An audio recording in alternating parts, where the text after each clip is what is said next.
오늘 함께 나눌 말씀의 제목은 나의 진정한 이웃 예수님이라는 제목을 가지고 함께 하나님 말씀 나누려고 합니다. 우리가 잘 아는 내용이죠. 누가복음 10장에 나와 있는 그 내용들은 우리가 잘 아는 내용이에요. 예수님의 가르침은 누가 진짜 나의 이웃인가 하는 것을 가르쳐 주시려고 이 비유의 말씀을 들려주신 거죠. 잘 나갈 때는 이웃이 누군지 잘 구분이 안 됩니다. 그런데 어려움이 닥치면 금방 누가 나의 이웃인지 금방 알아볼 수가 있죠. 진짜 이웃이 누구인지 그제서야 깨닫게 됩니다.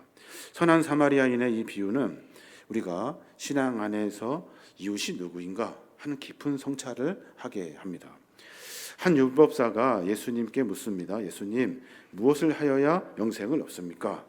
예수님이 율법사에게 하나님이 뭐라고 말씀하시든 도대체 성경은 뭐라고 기록되었든 하고 물으셔요.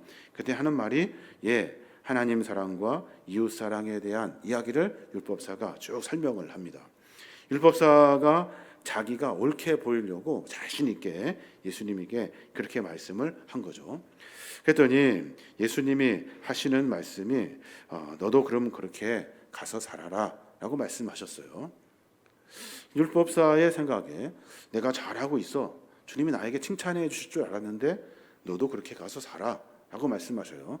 그래서 사실 속으로 기분이 언짢습니다. 그래서 예수님에게 골탕을 먹여볼까 하는 요량으로 질문을 다시 해요.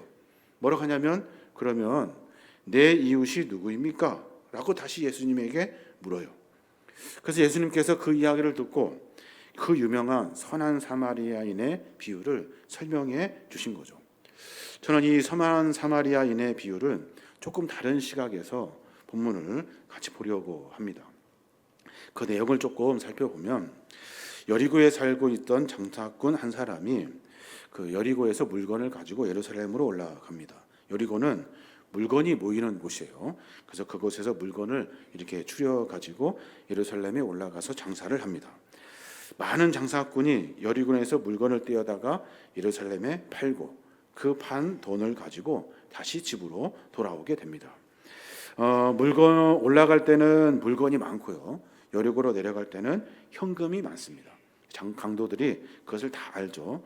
그래서 장사를 마치고 돌아오는 사람들을 기다렸다가 강도가 그를 이렇게 덮쳐가지고 그 돈을 빼앗는 그 여리고의 길이 그런 길이에요. 많은 강도가 있게 되죠. 예루살렘에 올라와서 장사를 마치게 되면 모든 장사꾼들은 그 장사한 돈을 가지고 감사하며 제사를 드립니다.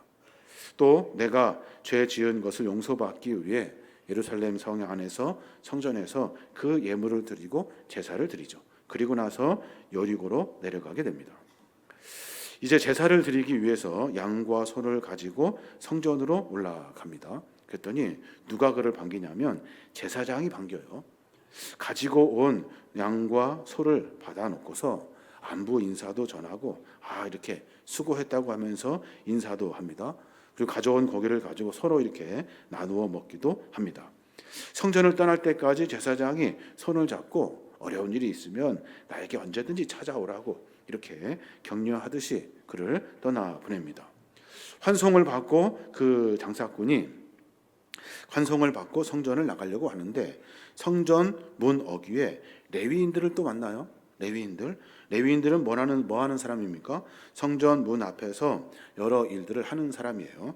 행정적인 일도 하고 그리고 여러 일들도 도맡아 하는 일들이 레위인들이 하는 일이에요. 레위인이 성전 문 앞까지 또 나와가지고 손을 잡고 흔들면서 언제든지 오라고 환송해 줍니다. 따뜻한 제사장과 레위인들의 환송을 받고 내가 너희들을 기도해 주겠다고 그런 격려까지 받고 성전을 떠납니다. 그리고 어디로 갑니까? 자기 집 여리고로 내려갑니다. 근데 내려가는 중에 강도를 만나요. 강도. 여리고와 예루살렘 사이의 길에는 항상 강도가 숨어 있죠. 서두에 말씀드린 것처럼 돈 가진 사람들이 집으로 내려가기 때문에, 물건 가진 사람들이 예루살렘으로 올라가기 때문에 거기에 강도가 많습니다. 근데 그 사람이 하필이면 강도에 딱 걸려가지고 가지고 있는 돈을 다 빼앗기죠. 그리고 죽을 만큼 거반 죽을 만큼 아주 대지게 맞고 그리고 길가에 쓰러져 있게 됩니다. 이제 살 수 있는 방법이 없어요. 돈도 뺏겼고 옷도 다 벗겨졌고 상처가 얼굴에 몸에 가득합니다. 유일한 길은 지나가는 사람에게 도움을 구하는 일이죠. 고개를 들어가지고 간신히 지나가는 사람이 있는지 살펴봅니다. 근데 유난히 그 길은 지나가는 사람이 없어요. 이빨도 다 깨지고 얼굴에 피도 나고 목에 피가 막 차 올라가지고 목소리도 안 나옵니다. 눈은 점점점 감기고 죽음이 나에게 가까이 왔음을 느끼게 됩니다. 왜 이렇게 사람이 지나가지 않지? 이러다 내가 죽는 거 아닌가 하는 생각을 갖게 됩니다. 그때 하나님은 역시 나를 버리지 않으셨어 라고 하는 희망이 생겨요. 누가 지나가냐면 제사장이 지나가죠. 잘 아시는 것처럼 제사장이 지나갑니다. 제사장 뭐라 했어요? 올 때마다 언제든지 찾아오라고, 하나님이 우리를 축복하신다고, 우리와 함께 하실 것이라고 축복해 주었던 제사장이에요. 그 제사장이 지나갑니다. 그런데 어려운 일이 있으면 찾아오라고, 그리고 언제나 기도해 주었던 그 제사장을 향해서 힘겹게 외칩니다. 살려주세요. 그랬더니 그 제사장 귀에 분명히 들렸거든요. 그리고 자기의 눈도 쳐다봤습니다. 그런데 제사장은요, 정신없이 도망갑니다. 아주 깜짝 놀라 소스라치게 도망갑니다.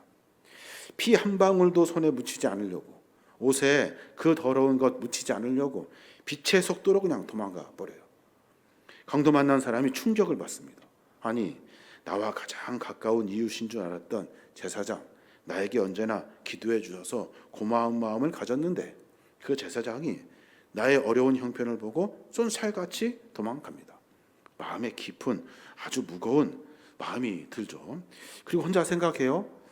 뭐 그럴 수 있겠다. 왜냐하면 제사장이니까 시체 만지면 안 되고 피 만지면 안 되고 부정한 거 가까이 하면 안 되니까 그럴 수 있겠다. 근데 내가 지금 너무 상황이 안 좋은데 어쩌면 그럴 수 있을까? 근데 또 이해할 수 있을 것 같아. 그래, 이해하자, 넘어가자 하면서 넘어갑니다. 하나님이 그 마음을 아셨는지 금방 또 아주 희망적인 인물이 또 한 명 이렇게 지나가게 되죠. 그가 누굽니까? 레위인이 또 지나가요. 레위인, 나에게 손 흔들면서 다음에 올 때 또 만나자고 반갑게 해줬던 사람이거든요. 성전의 일을 돌보면서 그래도 성전 안에서 지위가 있는 사람이고 하나님을 잘 섬기는 사람입니다. 많은 위로를 받았죠, 레위인에게. 근데 레위인 어떻게 돼요? 지나가다가 강도를 보고서 그도 역시 마찬가지로 쏜살같이 도망갑니다. 소스라치게 놀라가지고 정신없이 도망갑니다. 레위인도 시체 만지면 안 되고 여러 율법적인 규칙들이 있습니다. 그래서 그런지 정신없이 모른 척하고 도망갑니다. 강도 만난 사람이 마음이 더 무거워집니다. 이제는 희망이 완전히 다 사라져 버렸어요. 자기가 자기 몸 안에 움직이는 심장의 박동 소리를 느낍니다. 이게 서서히 느려지고 있다는 것을 깨닫게 돼요. 아, 이제는 죽는구나. 이제는 끝이구나. 희망이 없구나. 낙심하면서 여러 사람들 지나가기를 기다리면서 눈을 뜰 수도 없을 만큼 힘이 다 빠져버립니다. 근데 그때 사람 소리가 들려요. 부시락부시락 사람 지나가는 소리가 들립니다. 그래서 어렵게 눈을 떠요. 봤더니 보자마자 희망이 다 사라져버려요. 한순간에 사라져버립니다. 보자마자 희망을 다 놓쳐버려요. 왜냐하면 그의 복장과 그의 모습, 달았던 장신구들을 쭉 보니까 사마리아인이거든요. 사마리아인. 자기가 평생 한 번도 사람으로 여긴 적이 없는 사마리아 사람들. 또 나에게 도와달라고, 내가 도와달라고 외쳐보기도 자존심 상한, 내가 도와달라고 말하면 자존심 상할 만큼 그 사람을 내가 무시했던 그 사마리아인이 하필이면 그 시간에 지나갑니다. 그래서 살려달라고 외치는 소리가 자신이 없어요. 힘도 없지만 자신 없이 작은 목소리로 살려주십시오라고 말합니다. 사마리아인이 그 강도 만난 사람을 봅니다. 그랬더니 믿기지 않는 일들이 벌어집니다. 정신없이 달려와서 자기를 도와줍니다. 짐승으로 여겼던 그 사마리아인, 조금도 망설임 없이 다가와가지고 내 상처를 돌보고 불쌍히 여기는 눈빛으로 기름과 포도주를 상처에 붓고 소독해주고 싸매어줍니다. 그랬더니 나를 번쩍 들어가지고 또 나귀에 태워요. 그리고 나서 가까운 주막으로 데리고 갑니다. 거기에 음식도 사서 먹여주고 방도 이틀이나 더 잡아주고 또 응급처치를 하면서 나를 기어이 살려냅니다. 믿기지 않는 일이 벌어진 거예요. 그리고 주막 주인과 대화하는 내용을 가만히 들어보니까 더 기가 막혀요. 더 기가 막혀. 뭐라고 하냐면 누가복음 10장 35절 말씀인데 그 이튿날 그가 주막 주인에게 데나리온 2를 내어주며 이르되 이 사람을 돌보아 주라. 비용이 더 들면 내가 돌아와서 갚으리라 라고 말해요. 그 대화 소리가 들립니다. 강도 만난 사람이 이 말을 다 듣고 나서 자기 인생을 송두리째 바꾸어 냅니다. 사마리아 사람들이 나쁜 줄만 알았더니 악한 줄만 알았더니 더러운 줄만 알았더니 그렇지 않은 거예요. 흔히 우리가 이 비유를 강도 만난 사람들을 보고 그냥 지나쳐간 제사장, 레위인들을 비난하는 비유로 많이 사용하죠. 또 반대로 모든 편견을 넘어서 도움을 베푼 사마리아인의 행동을 우리가 칭찬하면서 우리도 그렇게 삽시다 라고 이렇게 이 말을 함께 묵상하고 설교도 하고 그렇게 이야기도 듣습니다. 오늘 사마리아인의 비유를 가만히 보니까 그런 생각이 들어요. 그런 생각이 들어요. 이웃이라고 생각했던 사람이 이웃이 아니에요. 또 이웃이 아니라고 생각했던 사람도 역시 이웃이에요. 내가 생각한 것처럼 그렇게 일이 되지 않아요. 가만히 생각해 보니까요. 섬김과 나눔의 삶을 살아라 하는 교훈이 다일까? 이것이 과연 끝일까? 라는 생각을 해보게 됩니다. 묵상하면서 그런 생각이 들어요. 혹시 내가 강도 만난 사람이 아닌가? 라는 생각을 해보게 됩니다. 우리가 잠시 시선을 바꿔가지고 새로운 관점으로 봤으면 좋겠어요. 강도 만난 사람이 아닌가? 그러면 내 이웃은 과연 누구일까? 라고 하는 단순한 질문을 던지게 됩니다. 주님 하신 말씀 너도 가서 이웃이 되라 라고 하는 이 교훈의 말씀만 맞는다면 나는 강도 만난 사람 아니죠. 그리고 내가 사마리아인처럼 헌신하고 수고하는 일들 하는 것, 그냥 시간 날 때 뭐가 될 때 잠깐 하는 것, 그것이 내가 할 일이라고 생각하게 됩니다. 그런데 이 비유를 가만히 생각해 보면 나는 강도 만난 사람이고요. 사마리아인은 나에게 찾아오신 주님이 돼요. 주님이. 우리가 누구고 우리를 위해 오신 진정한 이웃이 누구인지를 깨닫게 하는 주님의 말씀이에요. 자, 여러분, 비유를 가만히 묵상해 보면 내가 강도가 되고 강도에게 베풀어 주었던 은혜와 사랑, 그 사람, 사마리아 사람이라고 우리가 멸시했던 그가 예수 그리스도가 되어서 우리에게 오신 거죠. 생각해 보니까요, 직장에서 상처받고 일하며 삶 속에서 수많은 상처받고 대직에 맞아 거반 죽을 만큼 대직의 상처를 받습니다. 또 가장 편해야 될 가정도 일터도 삶의 모습 속에서 나를 침탈하고 무너지게 하는 일들이 수없이 많습니다. 그때 우리 어떻게 합니까? 이웃을 찾죠. 나를 위로해 줄 사람을 찾고 나와 함께 해줄 사람이 누구인가 찾습니다. 근데 찾아서 만난 사람이 이웃이 아니에요. 그리고 아니라고 생각했던 사람이 말도 안 되는 일들을 우리에게 해줍니다. 많은 위로를 받게 되죠. 아담 이후에 모든 인간은 죄의 길을 걷다가 강도를 만난 인생이 돼버리고 말죠. 강도 만난 인생에게 주님은 우리에게 찾아와 주셔서 생명의 길을 열어주십니다. 우리의 죄와 허물을 다 용서해 주시고 죽을 수밖에 없는 우리들에게 찾아와 주셔서 은혜를 베풀어 주셔요. 스스로 다시는 일어설 힘조차 없는 반쯤 거반 죽어가는 영적인 아사 상태에서 주님은 우리에게 찾아와 주셔요. 누구의 위로보다 주님의 위로가 훨씬 더 크다는 것을 깨닫게 됩니다. 누구의 격려보다 주님이 우리를 하시는 일들을 가만히 생각해 보면 그 큰 은혜가 없음을 다시 한번 깨닫게 되죠. 인간의 노력을 강조하며 가르쳐대는 제사장의 말, 우리에게 어떠한 위로도 되지 않습니다. 위로가 되지 않아요. 규칙과 율법, 행위를 강조하는 레위인들의 소리도 역시 우리에게 위로가 되지 않습니다. 우리를 살려낼 수가 없어요. 역시 규례와 전통에 묶여가지고 강도 만난 자를 외면하거든요. 모두가 다 중요할 때 자기 중심으로 일을 해내는 사람들, 그 사람이 무슨 나의 이웃이겠습니까? 선한 사마리아인, 우리가 예수님을 외면하고 예수님을 욕하고 거기다 대고 못 박아 죽였던 그 예수님, 모르는 사람들이 손가락질하고 조롱했던 예수님이 나에게 사마리아인처럼 찾아오신다고 나를 위로해 주시고 힘을 더하여 주셔요. 예수님은 모든 인간의 편견과 상식을 뛰어넘고 이 땅에 오셨어요. 하나님이신 그분께서 이 땅에 오실 이유가 없죠. 근데 나를 위해서 이 땅에 오신 거예요. 유대인들에게 개 취급당하고 이방인 취급받았던 사마리아인처럼 예수님은 죄로 얼룩진 우리를 위해 세상의 비난과 멸시를 감당하면서 우리에게 찾아와 주신 분이 예수님이셔요. 거반 죽을 것 같이 쓰러진 우리의 비참한 모습을 보시고 늘 언제나 측은히 여기는 마음으로 우리에게 다가와 주시는 분이 예수님이시라고요. 그래서일까요? 성경에 보면 우리를 보시고 사람들을 보시고 불쌍히 여기신다 하는 이 글이 수도 없이 반복됩니다. 불쌍히 여기다 하는 말은 국률이 여기다 라는 말이거든요. 이 국률, 스폴랑크 리조마일, 우리를 보시고 창자가 끊어질 것 같이 애통해 하시는 주님의 마음, 그 마음을 성경 여러 곳에서 기록해내고 있는 거예요. 근데 우리는 주님을 손가락질하죠.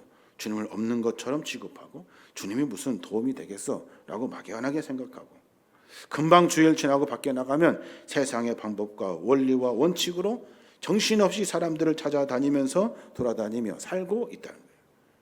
우리의 진정한 위로가 되시는 예수님을 잃어버린 채 말입니다. 주님은 우리의 상처에 기름과 포도주를 부어서 싸매어 주셔요. 기름은 치유를 상징합니다. 위로를 상징합니다. 포도주는 예수 그리스도의 보혈과 구원을 상징하죠. 주님은 언제나 우리의 아픈 상처에 치료자가 되어 주셔요. 상처받은 마음을 위로해 주신다고요. 우리가 울 때 눈물을 닦아 주시는 분이 주님이셔요. 누가복음 7장에 보면 과부를 보시고 불쌍히 여겨 주시는 주님의 그 마음이 기록되어져 있어요. 과부뿐만 아니라 많은 사람들을 이렇게 대하시거든요. 보면은 주께서 과부를 보시고 불쌍히 여기사 울지 말라 하시고 가까이 가서 그 관에 손을 대시니 죽었던 자가 일어나 앉고 말하거늘 예수께서 그를 어머니에게 주시니 그래요. 과부를 보고 불쌍히 여기셔요. 견딜 수가 없는 거죠. 불쌍히 여기셔서 견딜 수가 없어서 그에게 찾아가십니다. 울지 마라 하고 위로해 주십니다. 그리고 그가 가장 마음 아팠던, 가장 마음 아파하는 그 일에 주님이 손을 대 주셔요. 그 관에 아들이 있거든요. 그 아들에 대고 손을 대시고 그리고 나서 기도해 주셔요. 그리고 그 아들이 일어나고 그리고 그 아들을 어머니에게 내어줍니다. 주님은 그런 분이셔요. 우리에게 언제나 우리의 모습과 상황과 형편을 다 아셔서 우리에게 큰 위로가 되시는 분이 주님이셔요. 이웃이 아니에요. 이웃이. 주님은 그런 분이십니다. 자기 짐승에 자기 우리를 태워가지고 여관으로 데려다 주시는 분이셔요. 묵상해 보니까 예수님께서는 우리의 죽을 수밖에 없는 죄를 주님이 지고 가시는 십자가 위에 올려놓으셨어요. 우리의 큰 죄를 다 짊어지셨다고요. 십자가에 다 짊어지셨다고요. 우리를 부르시고 안으시고 그리고 믿음과 신앙생활을 할 수 있도록 그 십자가의 죄를 다 짊어지어 놓고 우리를 이 교회 공동체 안으로 불러주신 거예요. 그 한없는 사랑, 주님의 사랑을 알고 깨달으라고 우리에게 그 은혜를 베풀어 주신 거죠. 십자가에 내 죄가 다 매달려 있다고요. 그 무거운 짐을 주께서 지시고 우리의 죄를 사하여 주시고 우리고 구원받도록 해 주시는 거예요. 예수님은 또 생각해 보니까 여관 주인에게 데나리온 둘을 주셨어요. 이 사람을 좀 돌봐 주십시오. 비용이 더 들면 내가 돌아올 때 갚겠습니다. 그랬단 말이에요. 데나리온 둘은 주님의 모든 것을 말할 거예요. 당신의 생명까지도 우리를 위해 아낌없이 내어주신 무한한 대가가 아닐까 생각을 해봅니다. 그리고 더 결정적인 것, 돌아올 때 내가 갚겠습니다 라고 말씀하셔요. 돌아올 때 생각해 보니까 주님의 재림이 생각이 나요. 주님이 다시 오신다 약속해 주셨거든요. 다시 오실 때 우리의 삶의 모습을 보시고 우리에게 칭찬해 주시고 또 갚아 주시고 보살펴 주시고 인도해 주신다 말씀하고 계시는 거예요. 그래서 결국에는 여관집 주인도 그리고 거기에 묵고 있는 우리도 하나님의 은혜로 말미암아 천국 백성 삼아 주신다 하는 약속의 말씀. 이 약속의 재림을 우리에게 허락해 주신 분이 주님이셔요. 사랑하는 여러분, 누가 내 이웃입니까? 라는 질문 앞에 예수님의 비유는 궁극적으로 내가 너의 진정한 이웃이다 라고 말씀해주고 계시는 거예요. 율법 교사가 똑똑한 척하면서 주님께 한 질문은 너 이웃을 만나라 이거거든요. 이웃이 누구니? 네가 생각하는 사람들이 아니라 나 예수 그리스도, 너 예수 그리스도 만나야 살 수 있다 하시는 말씀이에요. 우리의 죄와 고통 속에서 죽어가고 있을 때 주님 우리를 긍휼히 여겨 주신다고요. 모든 대가 다 치르시고 우리를 살려주시는 분이 예수 그리스도잖아요. 그분이야말로 우리의 영원하고 진정한 이웃이고 구원자이신 예수 그리스도가 되는 거예요. 이게 주님의 우리에게 주시는 은혜가 아닌가 생각해 봅니다. 주님은 우리를 향해서 이렇게 말씀해 주셨어요. 우리와 주님의 관계가 어떤지를 설명해 주셨다고요. 요한복음 15장 13절에 보면 그렇게 말합니다. 사람이 친구를 위하여 자기 목숨을 버리면 이보다 더 큰 사랑이 없나니 너희는 내가 명하는 대로 행하면 나의 친구라. 이제부터는 너희를 종이라 하지 아니하리니 종은 주인이 하는 것을 알지 못함이라. 너희를 친구라 하였노니 내가 내 아버지께 들은 것을 다 너희에게 알게 하였음이라 그래요. 주님이 우리에게 뭐라고 말씀하시냐면 친구래요. 친구가 친구를 위해서 목숨을 버리면 이보다 더 큰 사랑이 없다고 말씀하셔요. 주님은 우리를 위해서 친구가 되어주셔서 친구인 우리를 위해서 목숨을 내어놓으실 길을 가고 계시거든요. 주님 그 말씀하고 계셔요. 내가 너희에게 친구가 되어줄게. 내가 너를 위해 목숨을 내어놓을게. 종은 주인의 마음을 이해하지 못합니다. 근데 친구는 친구의 마음을 이해합니다. 친구는 친구의 마음을 이해해요. 맨날 만나고 싶고 맨날 하는 이야기 밤새도록 해도 질리지가 않거든요. 그러면서 서로 마음을 나누는 사이가 친구입니다. 주님은 우리에게 친구가 되어 주신대요. 사람이 친구를 위해 자기 목숨을 버리면 이보다 더 큰 사랑이 없대요. 알죠? 그 을이 잊을 수가 없죠. 나를 위해 목숨을 버린 친구를 잊을 수 있습니까? 주님이 우리를 위해 그렇게 해주신대요. 우리를 향한 예수님 자신의 사랑을 가장 명확하게 드러내는 고백입니다. 세상에 어떤 우정과 사랑도 죽음의 장벽을 넘기가 어렵거든요. 근데 주님은 그 장벽을 뛰어넘어서 내가 너를 그렇게 생각해 라고 하시는 거예요. 예수님은 우리를 위해 편견을 넘어서 친히 목숨을 버리셨습니다. 우리가 죄인 되었을 때, 하나님과 원수되었을 때, 아무런 자격이 없을 때 주님은 우리에게 찾아와 주셔서 그 모든 관계를 다 해결해 주셨거든요. 사마리아인이 강도 만난 자를 불쌍히 여겨 자신의 모든 것을 아낌없이 내어 주었던 것처럼 예수님은 강도 만나 죽어가는 우리를 위해 당신의 생명까지 아낌없이 내어 주셨어요. 제사장과 레위인은 자신의 종교적 규례와 편의를 위해 쓰러진 이웃을 외면했지만 예수님은요 모든 규례 깨뜨리시고 죄로 더러워진 우리에게 더 가까이 와 주셨어요. 우리를 안으시고 우리를 품어 주셨다고요. 주님은 우리에게 우리의 가장 깊은 절망과 고통 속에서 동참해 주시는 분이 주님이셔요. 그 안에서 우리를 구원하시기 위해 십자가의 모든 물과 피를 쏟으신 분이 주님이시거든요. 주님 우리의 그런 관계예요. 주님 우리의 친구가 되어 주셨다고요. 예수님은 단순히 지나가다가 한 번 도와준 이웃이 아니에요. 어쩌다가 한 번 생각나서 도와주신 이웃이 아니라고요. 언제나 나를 생각해 주시는 친구라고요. 언제나 나와 함께 하기를 원하는 것이 주님의 마음이라는 겁니다. 우리가 영생을 얻기 위해 무엇을 해야 할까 고민할 때 율법 교사는 자신의 의를 드러냅니다. 아직도 우리가 드러낼 이 의가 있고 자랑할 것이 있다고 착각하며 살죠. 믿음을 가지면 가질수록 우리는 내가 얼마큼 흉악한 죄인지를 깨닫게 됩니다.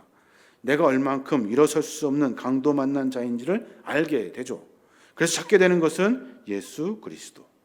값없이 아무런 조건 없이 나에게 더해 주시는 주님의 사랑을 우리가 강구하게 되는 거죠. 제사장과 레위인의 그 율법적 행위는 우리를 구원할 수 없습니다. 편견과 차별을 넘어서 하나님의 놀라운 사랑만이 우리를 구원할 수 있어요. 이 깊은 은혜와 사랑을 주님이 우리에게 허락해 주신 겁니다. 세상에 수많은 가르침이 있죠. 종교들이 수없이 말합니다. 어떤 사람은 선행을 강조해요. 어떤 사람은 깨달음을 강조합니다. 그런데 주님은 우리에게 무엇을 말씀하십니까? 내가 너의 친구야 라는 것을 말씀하셔요. 내가 너의 친구야. 주님이 나와 함께 동행하심을 알려주고 있습니다. 예수 그리스도만이 우리를 죽음에서 생명으로 옮길 수 있고요. 예수 그리스도만이 우리가 살아갈 수 있는 유일한 길이라는 것을, 주님을 만나는 모든 사람들이 주님을 갈망하고 찾기를 원하는 마음으로 주님은 우리에게 찾아와 주신다고요. 주님을 우리에게 소개합니다. 뭐라고 소개하냐면 요한복음 14장 6절에 보면 그렇게 말씀하셔요. 예수께서 이르시되 내가 곧 길이다.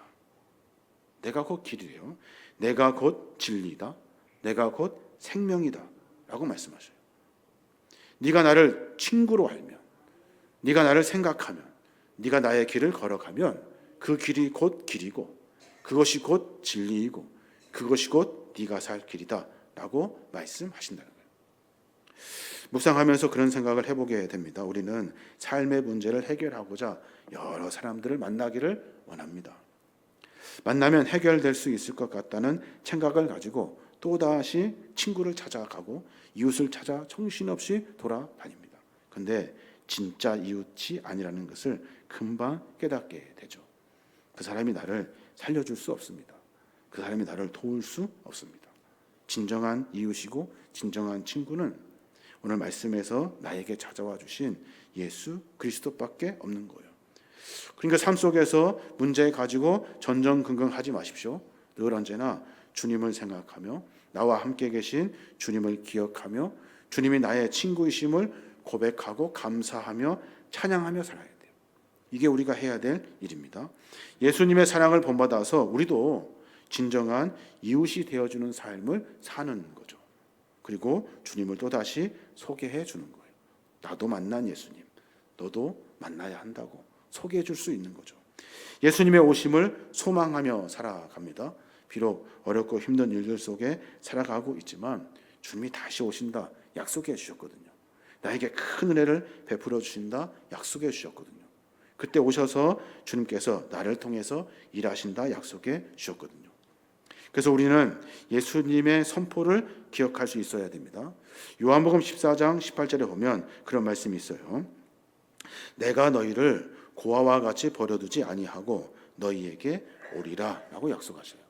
내가 너희를 고아와 같이 버려두지 않는데요. 주님 우리를 한 번도 떠나시지 아니하셨고 버리지 아니하셨습니다. 근데 문제는 뭐예요? 우리가 문제예요. 우리가 주님을 떠났고 우리가 주님을 찾지 않았고 우리가 주님을 외면하며 살았던 겁니다. 사랑하는 여러분, 우리의 신앙의 삶을 한번 점검해 봤으면 좋겠습니다. 저는 가벼운 마음으로 잘 아는 선한 사마리아인의 비유의 말씀을 묵상하게 되었습니다. 근데 묵상하면서 내가 강도 만난 사람인 것 같아요. 그리고 나에게 그렇게 찾아와 주셨어요. 몰랐던 예수님이 찾아와 주셨고 몰랐던 주님의 은혜를 내가 알게 되었고 그로 말미암아 내가 다시 일어설 수 있었고 내가 다시 생명을 얻었던 고백을 하게 됩니다. 사랑하는 여러분, 우리 모두가 다 강도 만난 사람이 아닙니까? 주님을 다시 만나서 우리에게 힘주시는 주의 은혜를 만나야 될 줄로 믿습니다. 한순간도 주님을 놓치지 마십시오. 우리를 고와 같이 내버려두지 아니하시는 주님의 사랑을 늘 생각하고 삶 속에서 하나님과 함께 동행하며 살아내시는 우리 모두가 되시길 주님의 이름으로 축원합니다. 아멘. 수많은 무리들 줄지어 그분을 보기 위해 따르네. 평범한 목수이신 그분 앞에 모든 무릎이 꿇어 경배하네.